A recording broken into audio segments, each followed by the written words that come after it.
Di Indonesia, politik bukan hanya tentang kekuasaan, tetapi ada pula yang mencerminkan identitas dan warisan. Namun, di balik semua itu, ada sebuah realitas yang sering kali tersembunyi dari pandangan publik. Politik warisan yang dimaksud sering kita sebut sebagai dinasti politik. Dinasti ini telah lama muncul di panggung politik Indonesia dan mempengaruhi demokrasi yang seharusnya berprinsip bahwa semua orang memiliki hak yang sama untuk menduduki kursi di pemerintahan. Warisan politik yang diturunkan dari generasi ke generasi juga menentukan arus kebijakan dan nasib masyarakat. Sementara itu, politik yang mencerminkan identitas dari sebagian kelompok juga memainkan peran yang semakin dominan di dalam ajang pemilihan wakil rakyat. Pemilihan berdasarkan garis keturunan, agama, atau latar belakang etnis dapat mempengaruhi dinamika sosial dan politik secara mendalam. Namun, di tengah persaingan yang semakin memanas, muncul pertanyaan esensial. Bagaimana politik dinasti dan politik identitas membentuk masa depan demokrasi Indonesia? Lantas, bagaimana pandangan publik tentang isu politik tersebut?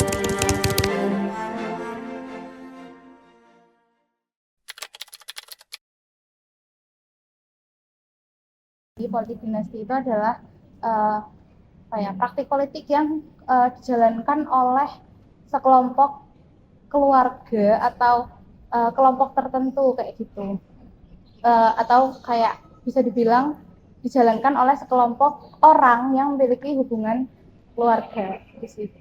Kita sedang dalam posisi diperlihatkan ya bahwa dinasti itu sebuah upaya untuk merawat ya kekuasaan, di mana hari-hari ini kita menyaksikan secara lebih terang benderang ya.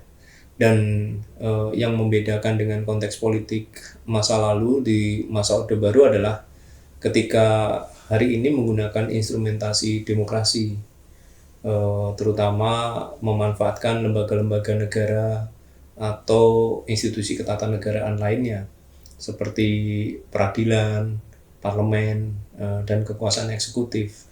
Nah, politik dinasti ini sebenarnya kan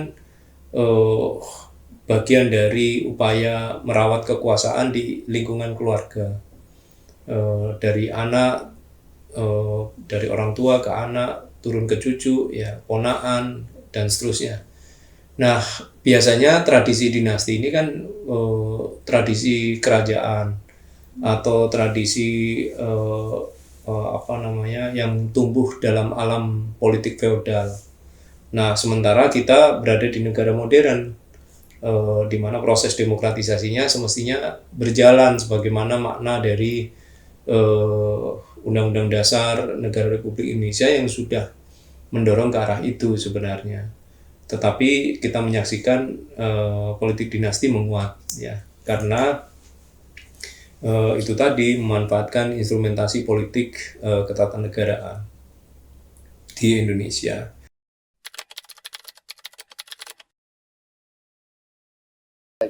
Kalau bicara bisa menghambat atau tidak ini jelas otomatis kalau politik dinasti kan adanya suatu bentuk mengarahkan regenerasi kekuasaan tadi yang nanti jatuhnya pada keluarganya, pada kelompoknya. Kalau dari satu sisi melihat apakah menghambat perkembangan dari masyarakat untuk ikut berpolitik, secara satu sisi pasti iya. Karena apa? Jadi masyarakat tertutup bahwa ini dinastinya Mas Haris menjadi kepala daerah pas satu keluarga. Di luar tadi akan terhambat, itu pasti. Tapi di sini yang kita perlu tekankan adalah apa? Kemanfaatannya. Dari generasi Mas Haris jadi kepala daerah, ini manfaatnya ada tidak? Ternyata ada. Ya nggak masalah. Jadi terus kemudian masyarakat mau kemudian ikut berpartisipasi politik, ya yuk sama-sama berlomba untuk bisa bermanfaat bagi masyarakat. Nah, seperti itu. Sebenarnya sih kalau politik dinasti itu sebenarnya nggak sepenuhnya buruk sih. Tapi ini tuh karena dinasti itu sangat apa ya, untuk melanggengkan dinasti ini kan perlu suatu cara agar apa ya, dinasti ini tuh terbentuk gitu. Nah, biasanya cara-cara yang ditempuh untuk untuk melanggengkan dinasti ini tuh cara-cara yang cenderung salah, dan salah satu contohnya itu kan yang kemarin waktu pemilu 2024 yang pasangan 02 itu, kalau dari segi hukum dia kan sudah ibaratnya menabrak konstitusi untuk apa ya, membuat batas usia cawapres itu jadi di bawah yang usianya cawapres 02. Nah, oleh karena itu secara hukum tuh apa ya, udah di MK-nya tuh yang membuat keputusan itu adalah seseorang yang berhubungan dengan cawapres 02 secara keluarga. Nah, oleh karena itulah cara itu salah gitu. Dan apa ya, sebenarnya secara etis tuh nggak benar, tapi secara hukum itu sebenarnya legal-legal aja, nggak ada salahnya. Nah, tapi kalau kalian nanya aku secara keseluruhan, apakah politik dinasti itu buruk? Sebenarnya di hukum Indonesia itu nggak ada yang melarang dan itu masih legal. Jadi apa ya? Kalau seandainya politik dinasti ini kental dengan isu nepotisme, nah sebenarnya nepotisme itu juga tidak sepenuhnya tidak sepenuhnya buruk. Kalau orang yang diangkat dari suatu kayak ibaratnya misal kerja nih, terus kita ngerekrut orang yang kayak keluarga kita. Nah, itu kan sebenarnya orang bakal bilang ya nepotisme. Tapi kan kalau misalkan dia mungkin punya kemampuan dan semacamnya, nah itu kan dia boleh-boleh aja dia mencoba gitu. Kan itu juga sebenarnya banyak dan dilanggengkan oleh beberapa bagian dari pemerintahan di Indonesia gitu. Nah, jadi sebenarnya kalau secara keseluruhan politik dinasti itu nggak buruk lah gitu. Ya, kita tidak tidak lagi bisa ya mempertahankan politik ala dinasti. Dulu di tahun-tahun di mana Orde Baru berkuasa ya, persisnya di masa rezim otoritarian militer Soeharto, Orde Baru itu dinasti begitu kuat ya, dan itu untuk mengakumulasi kekayaan yang terpusat di keluarga Soeharto, dulu dikenal sebagai keluarga Cendana. Nah, Cendana sebagai politik dinasti pada masa itu. Nah, hari-hari ini kalau kita bandingkan dengan 2 dekade yang lalu, mungkin tidak lagi tersentralisasi politik dinasti itu, tapi politik dinasti mengenali desentralisasi. Jadi dinasti-dinasti itu tumbuh subur, berkembang di berbagai level kekuasaan. Nah, tentu masalah besarnya adalah di sana ada isu konflik kepentingan. Di sana ada proses-proses yang dilekati dengan isu kolusi, nepotisme, dan ujungnya juga korupsi. Jadi menangguk keuntungan secara kepentingan yang melawan konflik kepentingan ya. Jadi itu sebenarnya melemahkan ya proses partisipasi politik kewargaan.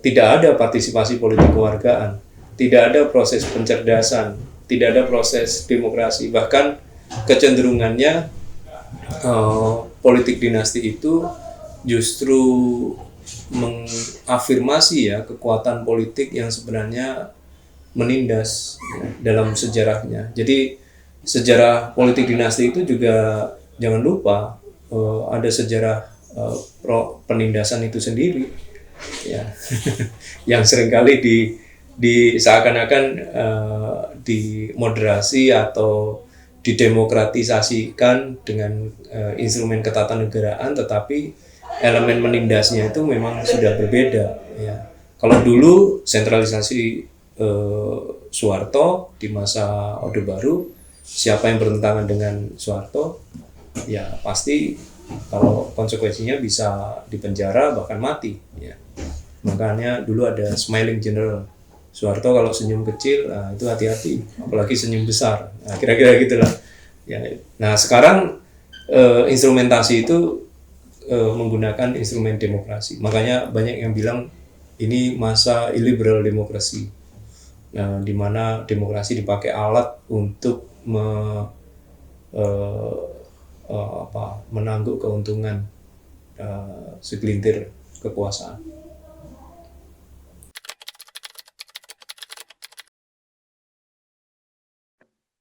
Kalau menurutku sendiri,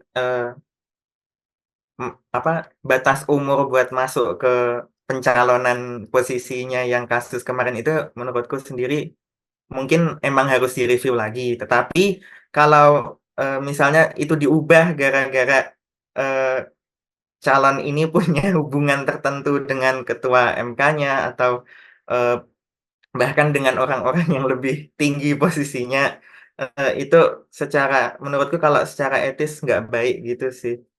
Em jadi kalau aku sendiri memang batas umurnya tuh mungkin harus direview lagi, karena kalau misalnya enggak, nanti yang ada di posisi kita orang-orang tua semua begitu. Mungkin, perlu, pandangan dari orang-orang yang lebih muda juga. Tapi kalau misalnya cara melakukannya khusus buat orang yang punya hubungan seperti itu, aku nggak, terlalu ngeh sih, menurutku nggak etis gitu. Jadi terkait dengan kemarin keputusan Mahkamah Agung terkait dengan masalah usia menjadi kepala daerah tadi, kita hormati proses hukum. Proses yang sudah dijalankan di MA itu pasti sudah ada tahapannya. Dan di situ kan disampaikan bahwa perlu kami sampaikan, itu kan usulan dari Partai Garuda, ya saya. Partai Garuda mengajukan suatu bentuk untuk dikaji kembali terkait dengan masalah usia untuk menjadi kepala daerah. Nah, dengan di situ MA telah mengkaji dan telah ada suatu bentuk tahapan-tahapan yang dilalui. Dan dihasilkanlah putusan seperti yang kemarin kita lihat bersama. Ada suatu bentuk perubahan terkait dengan masalah usia untuk menjadi kepala daerah. Nah, kalau pendapat saya adalah, satu, proses MA tidak proses yang instan. Proses yang sudah melalui tahapan yang sudah dilalui. Tahapan-tahapan dan akhirnya ada satu keputusan. Jadi, dengan keputusan tadi, ini kan pasti ada yang pro dan kontra. Yang pro tidak ada masalah, yang kontra. Kalau memang itu ada satu hal bentuk yang kontra, ya silakan disampaikan tanggapan tadi secara proses hukum. Sehingga bicaranya adalah gugatan ya. Nah, tapi kami sampaikan bahwa yang harus kita sampaikan di sini adalah mari kita mulai berlatih, harus kita belajar proses hukum tadi sudah berjalan atau belum. Ini sudah berjalan. Dan kemudian apabila tidak sesuai dengan apa yang menjadi suatu bentuk harapan dari salah satu bagian masyarakat, ya sampaikan juga secara proses. Nah, itu. Jadi kita hargai bersama. Dan juga kemudian yang pada prinsipnya adalah bahwa tadi sampaikan dari Mas Haris, apakah ini ada suatu bentuk bisa menjadi proses dinasti muncul. Nah, kami sampaikan. Kalau sekarang kita bicara dinasti atau tidak, yang prinsip bagi saya adalah apa? Baik itu masyarakat secara umum maupun yang dianggap itu adalah program dinasti dari salah satu kelompok tertentu. Selama calon tadi adalah memang bisa memiliki kapabilitas yang baik, bisa memiliki elektabilitas yang baik, dan juga bisa menjalankan amanah, tidak masalah. Ya kita terima. Dan di situ saya sampaikan, kita jangan hanya melihat bangsa kita sendiri saja. Di luar bangsa Indonesia ini juga banyak sekali adanya yang dinamakan politik dinasti, apalagi kerajaan. Di Inggris lah, atau di beberapa negara lain juga sama. Tapi sehingga apa kami sampaikan? Dengan kita belajar juga keluar, sehingga kita juga lihat bahwa bangsa kita ini tidak sendiri. Jadi jangan sampai bangsa Indonesia, bangsa yang senantiasa mengandalkan dinasti. Tidak seperti itu. Jadi prinsipnya bagi saya adalah kemanfaatannya. Ya, saya melihat bahwa kecenderungannya politik kekuasaan kehakiman atau peradilan itu sama sekali tidak mengejutkan ya. Kalau kita baca dengan konteks politik yang ada.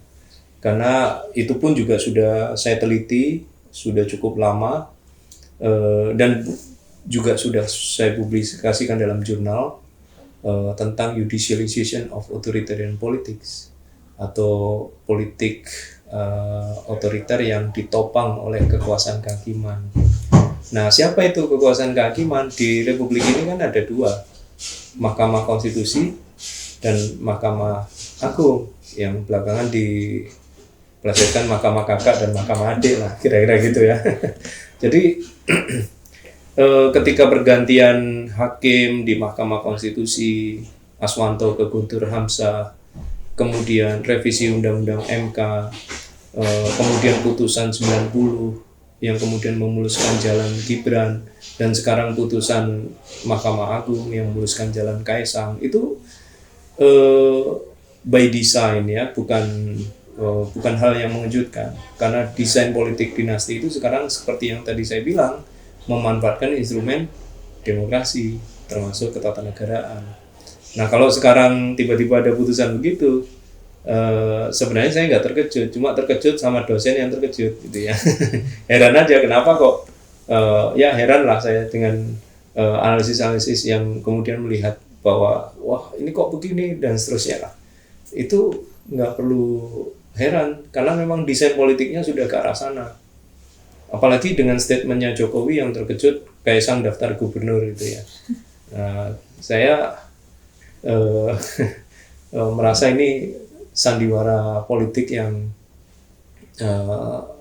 didramatisir tetapi tidak terlalu membuat proses pencerdasan pada publik ya, bahwa seakan-akan keterkejutan dia itu menunjukkan sesuatu yang ini sebenarnya bermasalah atau tidak. Nggak ada pesan publiknya dengan dia mengatakan keterkejutan itu.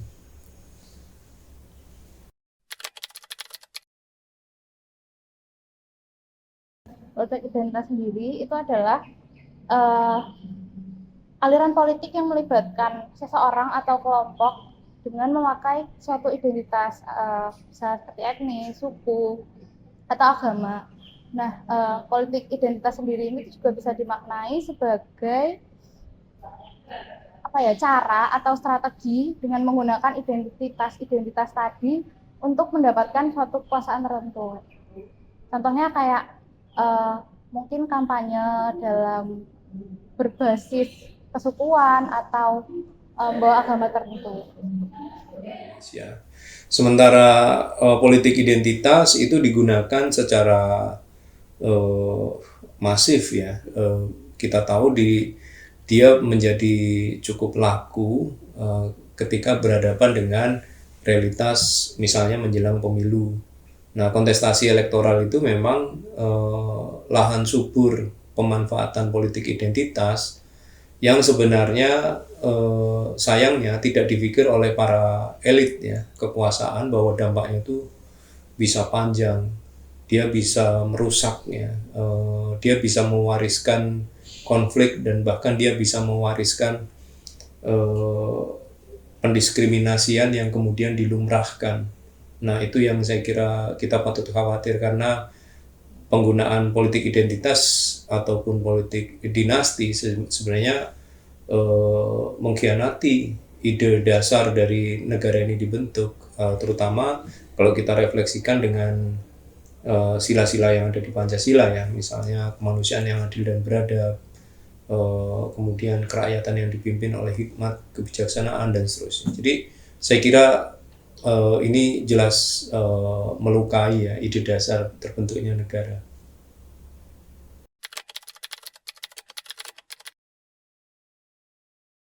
Kalau politik identitas itu sebenarnya dia bakal mempengaruhi. Kenapa? Kalau contoh ya, misalkan politik identitas itu dia yang kemarin banyak diusung itu kan soal ini kan, mayoritas negara Indonesia itu kan Islam.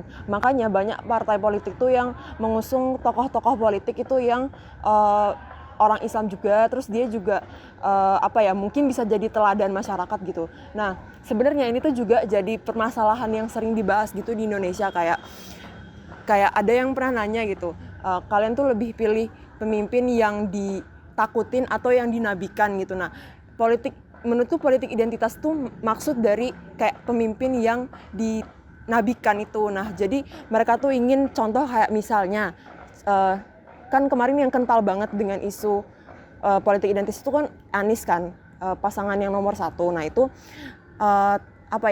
mereka tuh sangat akan mempengaruhi. Kenapa? Karena kayak kebijakan pemerintahan di negara itu akan disesuaikan lah dengan syariat-syariat Islam gitu. Nah sebenarnya itu tuh nggak masalah. Hanya saja politik identitas itu biasanya rentan dilakuin dengan jalan-jalan radikal gitu. Kayak contoh misal dia jadi intoleran terhadap agama lain, kayak bahkan banyak kan sebenarnya masih kasus intoleransi di Indonesia kayak perusakan rumah ibadah dan semacamnya. Nah itu juga bisa bermasalah, apalagi kalau emang ada masyarakat Indonesia tuh yang kayak fanatik agama lah gitu. Nah itu kalau fanatik agama itu sebenarnya berbahaya gitu untuk politik identitas ini gitu. Ada yang majemuk ya, ada beratus-ratus suku, ada ratusan bahasa, ada 6 agama yang berbeda. Eh, Kalau misalnya kita ada satu calon politisi menggunakan politik identitas, terus beliau terpilih mungkin jadi anggota dewan, mungkin jadi kepala daerah, atau mungkin malah jadi pemimpin nasional begitu. Eh, Beliau kan otomatis punya janji ya buat orang-orang yang beliau dapat dukungi dulu. Nah, kalau misalnya janji-janjinya itu dibasiskan dengan politik identitas, dibasiskan dengan perpecahan begitu yang diusung-usung oleh calonnya ini tadi, itu tentu saja bakal merusak toleransi di Indonesia misalnya, juga bakal eh, merusak hubungan harmoni antar orang-orang dari golongan yang berbeda gitu. Jadi misalnya kalau awalnya tidak ada masalah antara kelompok ini dan kelompok itu, tetapi setelah kelompok ini memilih itu jadi pemimpin, kelompok yang itu marah, itu kan jadi memecah belah. Apalagi buat negara seperti Indonesia, itu bahaya banget soalnya majemuk kita. Eh, jadi menurutku eh, politik identitas itu kalau terlalu sering dipakai bakal berbahaya buat negara kita gitu. Politik identitas ini kan seperti yang saya bilang tadi, dia begitu kuat dalam kontestasi elektoral ya. Kemudian dia diupayakan untuk mengelabui publik, ya, seakan-akan identitas tertentu superior di atas yang lain, atau identitas tertentu mendapati konotasi yang secara politik akan dinilai atau dianggap berbahaya, sehingga rasa-rasanya politik identitas itu akan merusak ya tatanan masyarakat Indonesia yang sebenarnya sudah dikenal kemajemukannya. Ya, kita ini sudah plural society system, jadi sistem masyarakatnya memang sudah jamak.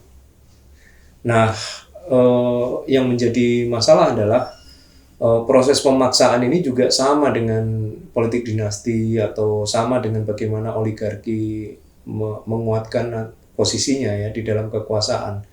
Mereka menggunakan instrumentasi politik juga, politik ketatanegaraan terutama.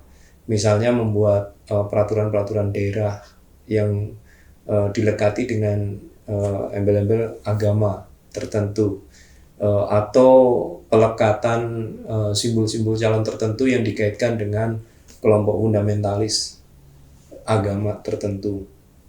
Ini terjadi di berbagai wilayah, tidak merujuk pada satu agama saja. Di sejumlah titik, sejumlah tempat, dia berelasi dengan kepentingan politik yang mendapatkan gain ya, atau bergen tertentu yang diperoleh dari proses-proses politik identitas itu.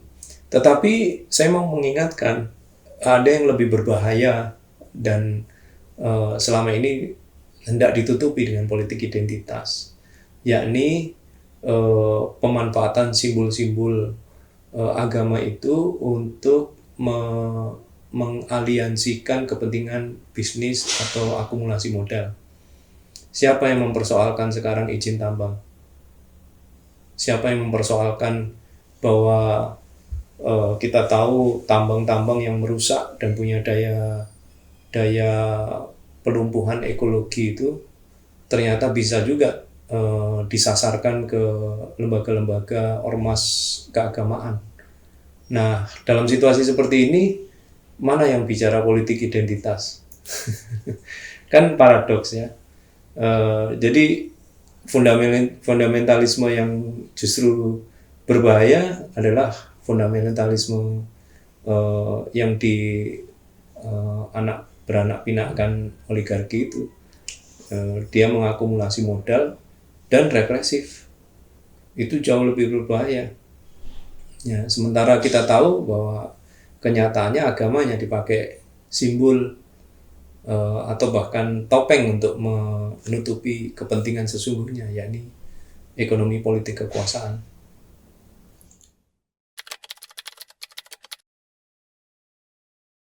Politik identitas itu memang jelas bisa memicu konflik sosial. Nah, kayak ya jelas tadi kan aku udah nyebutin kan kenapa dia bisa memicu kan, karena pasti banyak orang Indonesia tuh yang masih fanatik agama. Nah, untuk cara ngatasinnya ya adalah satu, ya jelas kita harus stop dulu. Kayak isu-isu politik identitas ini kita stop lah gitu. Kayak ngapain juga kita menggunakan politik identitas di negara yang udah jelas-jelas pluralismenya kayak kental banget, kayak keberagaman budayanya tuh banyak gitu. Nah, untuk apa kita menggunakan politik identitas untuk negara seperti itu gitu. Dan kalau kayak gitu jatuhnya kan malah membuat kaum yang minoritas merasa terpojokkan lah. Nah, oleh karena itu ya cara mengatasi pertamanya ya kita harus mulai, partai-partai politik itu harus mulai berhenti untuk menggunakan tokoh-tokoh politik sebagai teladan kayak agama dan semacamnya untuk meraih dukungan untuk naik ke politik gitu, jabatan politik. Nah, terus juga salah satu keduanya itu, nah sebenarnya politik identitas itu tuh tercipta dari apa ya? Mindset masyarakatnya Indonesia gitu loh, kayak pemimpin yang sangat taat agama. Ya, siapa sih yang nggak suka orang yang taat agama lah gitu. Kayak maksudnya dia orang baik lah ibaratnya. Nah, tapi kan belum tentu orang yang taat agama juga itu sebenarnya selalu benar gitu ya. Makanya kita itu sebagai masyarakat tuh harus melek lah gitu dengan tokoh politik yang diusung untuk pemilu atau pilkada dan semacamnya itu. Kita harus sadar kalau jangan lihat dari agamanya tapi lihat dari orangnya lah secara keseluruhan gitu. Nah, kayak gitu salah satunya. Ya, dia memang ditujukan untuk memecah belah masyarakat, apalagi masyarakat kita yang memang sejatinya sangat plural. Ya, Republik ini berdiri aja simbolnya Pancasila kan Bhinneka Tunggal Ika. Artinya memang sudah beragam sedari lahir ya. Nah, kemajemukan itu seharusnya dijaga ya eksistensinya, karena memang berdirinya negara kita ini dengan kemajemukan itu. Kalau Anda simak dengan bagaimana politik identitas itu dirawat ya, sebenarnya dia merawat konflik. Sesungguhnya dia merawat di balik merawat konflik itu juga merawat kepentingan bisnis yang mau disembunyikan di balik politik identitas. Film yang diangkat oleh Haris Azhar dan Fathia dalam talk show-nya soal Intan Jaya, itu kan seakan-akan identitas yang disematkan kepada orang Papua adalah separatis, anti Pancasila, anti NKRI. Apa nggak pernah didiskusikan di baliknya ada tambang? Apa tidak pernah diperbincangkan di baliknya ada deployment komando teritorial yang justru menghajar orang-orang Papua tanpa ampun dan tidak ada yang peduli?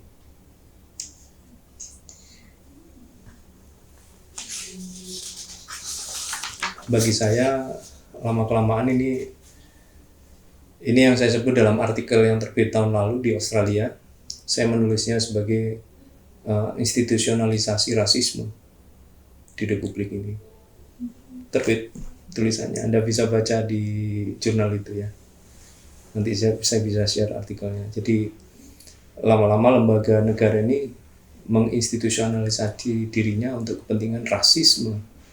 Tapi kita nggak pernah menyebut itu rasisme. Kenapa? Karena kita dikaburkan dengan separatis, anti NKRI, kelompok teroris lah, dan seterusnya.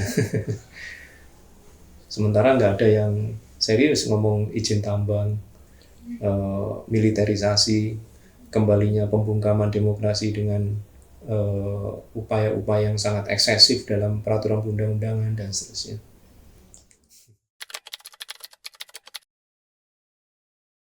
Oke, kalau melihat dinamika politik sekarang itu tuh sebenarnya aku cukup pesimis ya untuk menciptakan situasi politik yang ideal gitu.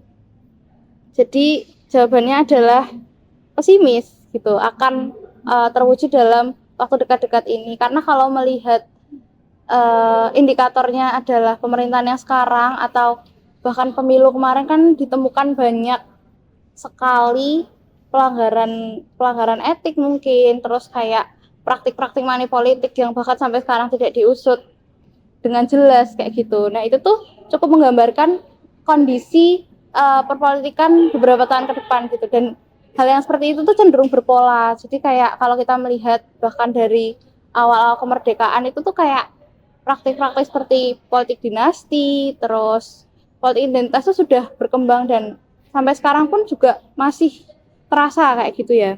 Jadi kalau jawabannya itu jujur aku agak skeptis gitu kalau Indonesia tuh bisa mencapai suatu politik yang ideal kayak gitu. Dan idealnya seperti apa? Yang aku bisa bilang adalah mengacu lagi pada tujuan atau gimana ya, bentuk demokrasi di Indonesia sendiri sih. Kayak Indonesia kan menganut demokrasi Pancasila ya, kita harus untuk menjalankan perpolitikan kita benar-benar harus mengacu pada nilai Pancasila yang demokratis itu kayak gitu sih. Bisa sih, kan Ian, kan mimpi ya, aspirasi gitu. Kita berusaha sampai ke sana, itu kan juga, tertuang mimpi-mimpi kita kan tertuang di Pancasila juga. Ya kita usahakan bisa sampai itu tercapai. Eee, Kalau menurutku politik yang ideal tuh yang, mendengarkan sih. Kita kan sering kalau lihat sekarang itu politisi koar-koar, pidato, ngasih janji dan sebagainya. Tetapi mereka ketika rakyat, meminta sesuatu, ketika rakyat minta waktu untuk bicara, untuk, mengasih kritik, pendapat gitu, mereka tutup telinga. Terus mereka pakai misalnya undang-undang ITE atau mereka pakai ormas-ormas untuk membungkam rakyat begitu sih. Jadi menurutku, kondisi politik yang ideal itu ya yang berkuasa mau mendengar dan yang rakyatnya juga lebih aktif untuk, menyampaikan pendapat mereka gitu sih. Kita butuh waktu yang agak panjang rupanya dalam proses mengidealkan politik ya. Kita punya masa yang begitu baik ketika Gus Dur ya memimpin republik ini dengan menempatkan posisi-posisi yang memang seharusnya. Misalnya militer dikembalikan ke barak. Itu upaya Gus Dur yang istimewa sekali, yang tidak pernah dilakukan secara sungguh-sungguh di masa kepresidenan yang lain. Ya.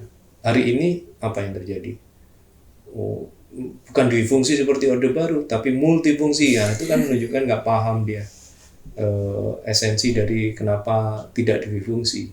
Ya, malah bangga dengan multifungsi, itu malah tidak bisa dijelaskan secara nalar ya. Kemudian ruang-ruang demokrasi dan kebebasan sipil itu harus tetap dijaga dan dibentengi. Nah, kenapa itu perlu dan mendasar? Karena itu menandai sebuah negara hukum demokratis. Bagaimana kita mau menandai negara hukum demokratis? RUU penyiaran yang kemarin diusulkan DPR tiba-tiba memunculkan sensorship untuk jurnalisme investigatif.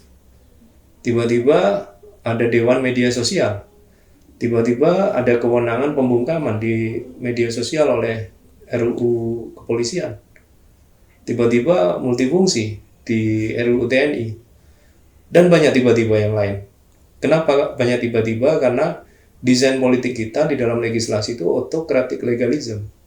Satu cirinya autocratic legalism itu adalah satu ugal-ugalan, dua near partisipasi, tiga illegality. Yang dulu ilegal bertentangan tapi menjadi hukum. Nah, kira-kira gitu. Nah, kalau mau menuju negara hukum demokratis seperti yang saya bilang, ya berarti tatanan hukum itu juga harus mengabdikan dirinya pada upaya pembentengan hak asasi manusia, keadilan sosial.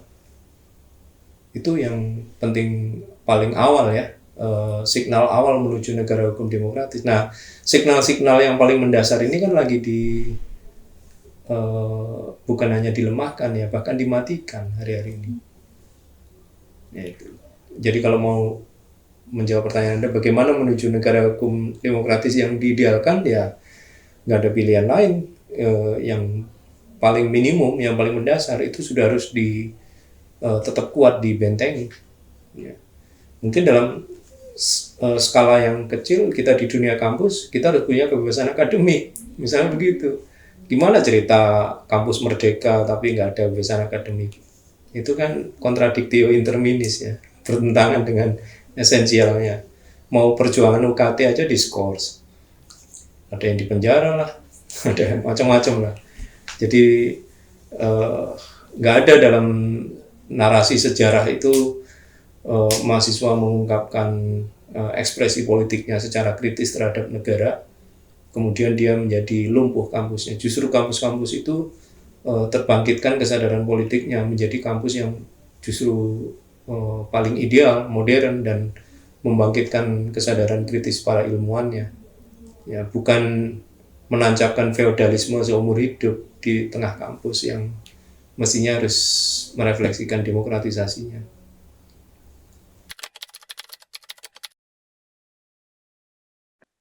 Identitas sih.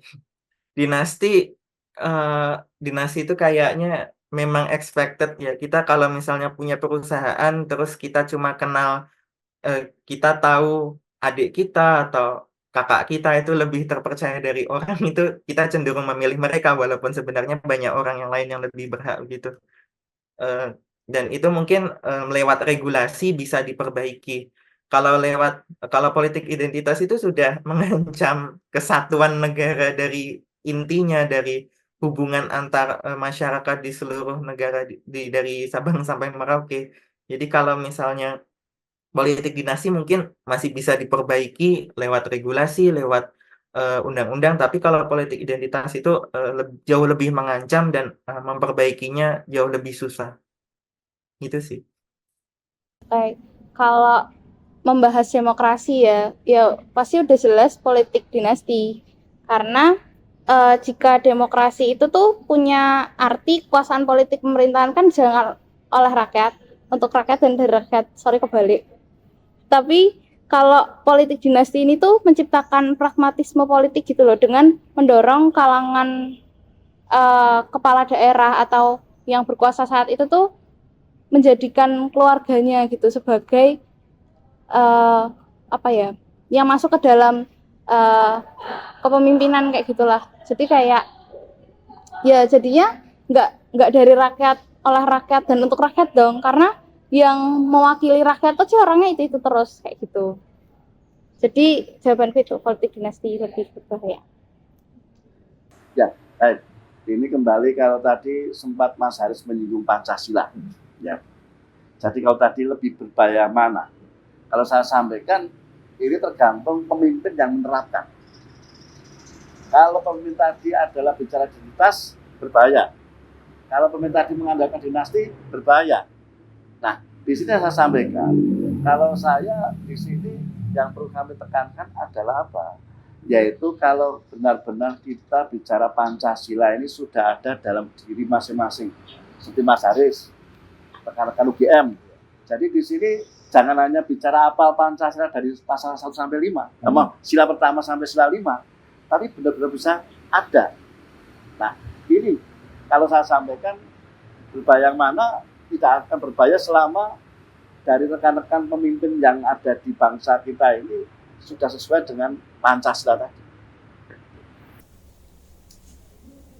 Lebih berbahaya bagi society yang menganggap tidak berbahaya politik dinasti dan politik identitas. Kenapa? Karena hari ini yang terjadi dan berlangsung menguat adalah politik pelumrahan atas dinasti dan identitas itu, politik identitas.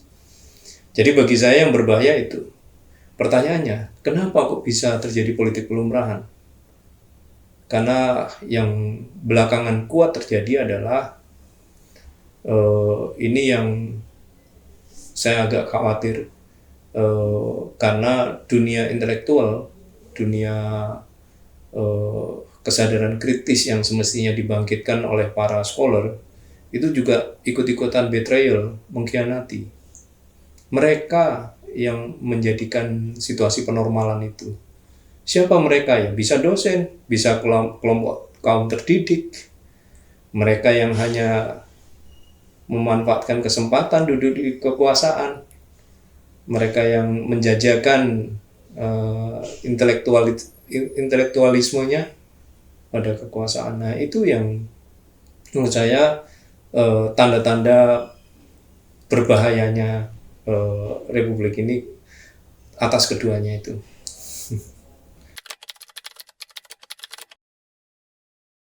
Mungkin itu tadi sih, jangan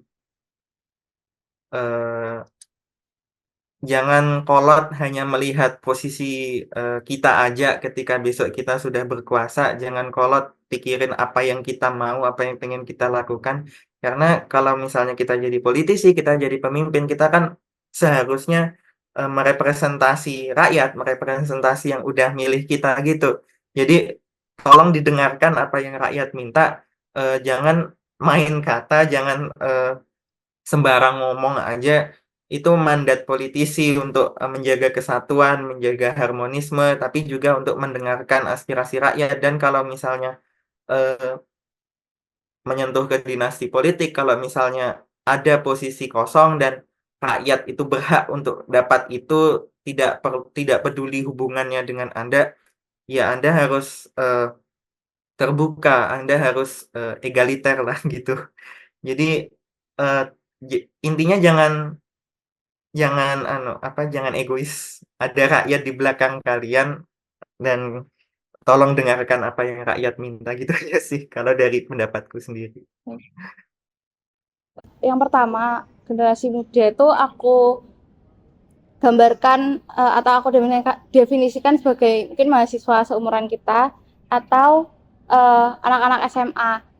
Kalau bisa mulai sekarang mulailah cari tahu gitu tentang isu-isu politik, jangan sampai apatis dengan isu politik di negeri ini gitu. Kayak kalau kalian bukan anak visipol, bukan anak soshum, terus merasa kayak penting ikutin politik, itu sangat disayangkan gitu, karena politik ini tuh mempengaruhi setiap lini kehidupan kita gitu loh. Kayak UKT mahal, gara-gara apa? Gara-gara kebijakan politik. Kayak soal tapera, kayak itu kan berhubungan dengan kita ya, besok di masa depan kita mahasiswa, di masa depan ketika sudah jadi pekerja pun masih digentayangi gitu loh oleh kebijakan politik yang mungkin bisa sewenang-wenang kayak gitu. Terus soal apa ya, mungkin juga kalau tadi kita bahas soal hukum, soal MA yang mengubah ini itu dengan sangat cepat, itu juga karena apa? Karena kondisi politiknya yang tidak stabil dan ringkihnya regulasi gitu, itu juga penting gitu loh. Jadi kalau bisa mulai sekarang kawal terus politik di Indonesia dan mulailah resah karena yaitu tadi politik di Indonesia itu sedang tidak baik-baik saja. Kalau harapannya sih menurutku gini sih, kalau untuk harapan terhadap sistem politik di Indonesia, aku ngerasa kayak orang-orang Indonesia itu kayak apalagi yang kayak mahasiswa kayak kita ini itu jangan takut untuk berpolitik sih.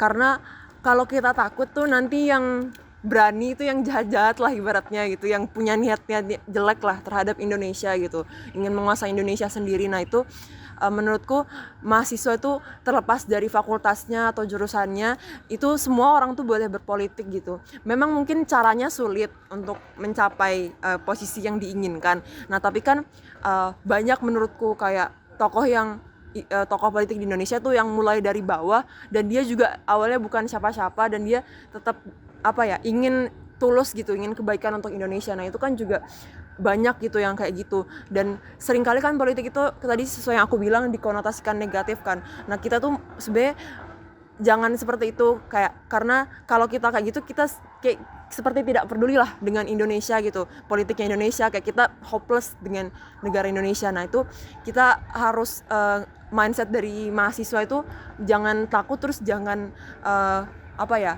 jangan putus harapan gitu terhadap sistem politik di Indonesia. Nah juga harapanku selainnya itu adalah aku juga berharap ya semoga Indonesia itu dari akarnya kayak di pemerintahan atau kayak perusahaan-perusahaan di Indonesia itu tuh nggak melanggengkan orde baru gitu.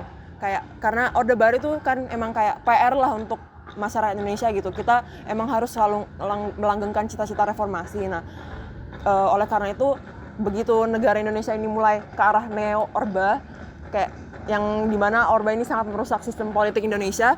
Nah itu kita harus ingat dengan apa yang diperjuangkan para aktivis 98 mahasiswa pada masa itu terhadap sistem politik di Indonesia. Dan oleh karena itu kita juga ya harus punya semangat lah gitu buat terus memperbaiki Indonesia ke arah yang lebih baik kayak gitu. Jadi kalau pesan saya pada generasi muda, yang pertama paling utama dulu, mari bangga menjadi anak Indonesia, bangga dulu. Jadi jangan kita hanya mencari kekurangan dan kelemahan bangsa kita sendiri. Karena bangsa kita ini bangsa besar, bangsa yang bisa menyatukan dari Sabang sampai Merauke. Terus kemudian ketiga selanjutnya adalah tidak semudah yang dibayangkan bisa menyatukan dari beberapa agama di Indonesia ini, bisa semuanya adalah rukun. Tidak mudah menyatukan dari berbagai kesukuan di bangsa kita ini menjadi rukun. Kalau ada konflik kecil-kecil itu saya anggap biasa. Tapi secara global ini adalah suatu persatuan di Indonesia tadi harus kita banggakan. Terus kemudian kedua terkait dengan menyiapkan generasi muda. Kaitan tadi adalah kalau generasi muda tadi ini tetap memegang teguh Pancasila sebagai jiwanya, sebagai rohnya, ini selesai. Sila pertama, jelas generasi muda tadi pasti akan sesuai dengan masing-masing agamanya menjalankan agamanya. Kedua, ada rasa kemanusiaan yang tinggi sesamanya. Ketiga, bisa saling menjaga persatuan di antara rekan-rekan mahasiswa atau generasi muda. Jadi tidak menonjolkan saya dari daerah mana, tapi saya adalah anak Indonesia. Yang keempat, demokrasi akan berjalan. Yang kelima, otomatis di situ bisa menciptakan keadilan di masing-masing di wilayah atau kelompoknya atau di wilayah daerah tadi. Ini menjadi dasar bagi rekan-rekan generasi muda ke depan. Dan yang paling penting bagi saya, ini kalau kami sampaikan, ya mari kita kembali tekankan pada anak-anak dari generasi muda, dari SD, dari TK, SD, SMP, SMA, dan sampai selesai di akademis ini, sarjana maupun di akademis tadi, ini bisa benar-benar menerapkan Pancasila tidak hanya secara lisan, tapi sebagai jiwanya. Nah ini pasti akan ke depan generasi muda akan kita sama-sama menjemput impian menjadi Indonesia Emas. Ya. Kalau kita bicara soal pemimpin itu bukan soal leader, tapi leadership. Kalau bicara soal leadership atau kepemimpinan, itu bukan urusannya elit, tapi urusan setiap insan manusia. Artinya setiap orang diharapkan punya pikiran, gagasan, dan tindakan yang merefleksikan kepemimpinan itu. Jadi semua orang mestinya memiliki itu jiwa kepemimpinan. Dan dia bukan berarti harus jadi orang yang duduk di struktural secara hierarki tinggi atau elit, tidak. Karena yang dibutuhkan di Republik ini hari-hari ini adalah leadership di semua levelnya. Yang kedua, nilai, values. Apa sih yang menjadi esensi kehidupan kita dalam keseharian kalau tidak memperjuangkan kehidupan bagi sesama, ya kan? Nah, ini bukan diceramahkan atau di talk show kan, tapi memang harus diperjuangkan karena dalam sejarahnya tidak ada tuh perubahan didapat dengan by grace atau ngemis atau menengadahkan tangan, nggak ada. Dalam sejarahnya perjuangan itu membutuhkan upaya kesungguhan mengubah situasi, dan itu hanya bisa dilakukan dengan leadership yang tangguh, yang kritis, yang memberikan ruang-ruang dan proses pencerdasan publik lebih luas. Saya kira tugas kita sama ya, anak-anak muda harus diberikan kesempatan untuk membebaskan dirinya berpikir secara kritis dengan merefleksikan realitas yang ada. Keliru besar kalau membungkamnya, keliru besar kemudian memberi pemoderasian yang justru mematikan ya, pertumbuhan daya kritis di ruang publik bagi anak-anak muda. Ya, itu aja udah luar biasa kalau bisa dilakukan. Ya, saya berharap teman-teman mahasiswa tetap ini ya, ketika mahasiswa mendapatkan privilege ya, kuliah di kampus terbaik di Republik ini, maka sungguh diharapkan ya ada kesempatan untuk menyisihkan waktunya memikirkan nasib atau situasi di negerinya, karena Republik ini berdiri juga anak muda yang mikirin. Republik ini keluar dari kolonialisme juga anak muda.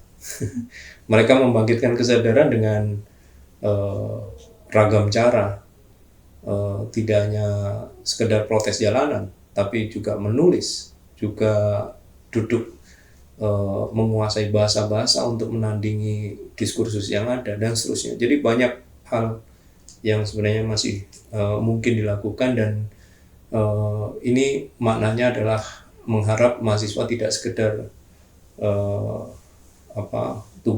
menuntaskan tugas formalnya kuliah, tetapi menuntaskan dirinya sebagai manusia. Dari hasil wawancara mengenai isu politik Indonesia, dapat disimpulkan bahwa pendapat yang beragam muncul dari berbagai pihak. Beberapa mengutamakan transparansi dan akuntabilitas dalam pemerintahan, sementara yang lain lebih menekankan pada keadilan sosial dan kesetaraan. Meskipun terdapat perbedaan pendapat, tujuan akhirnya adalah menciptakan sistem politik yang mampu memenuhi kebutuhan dan aspirasi seluruh masyarakat.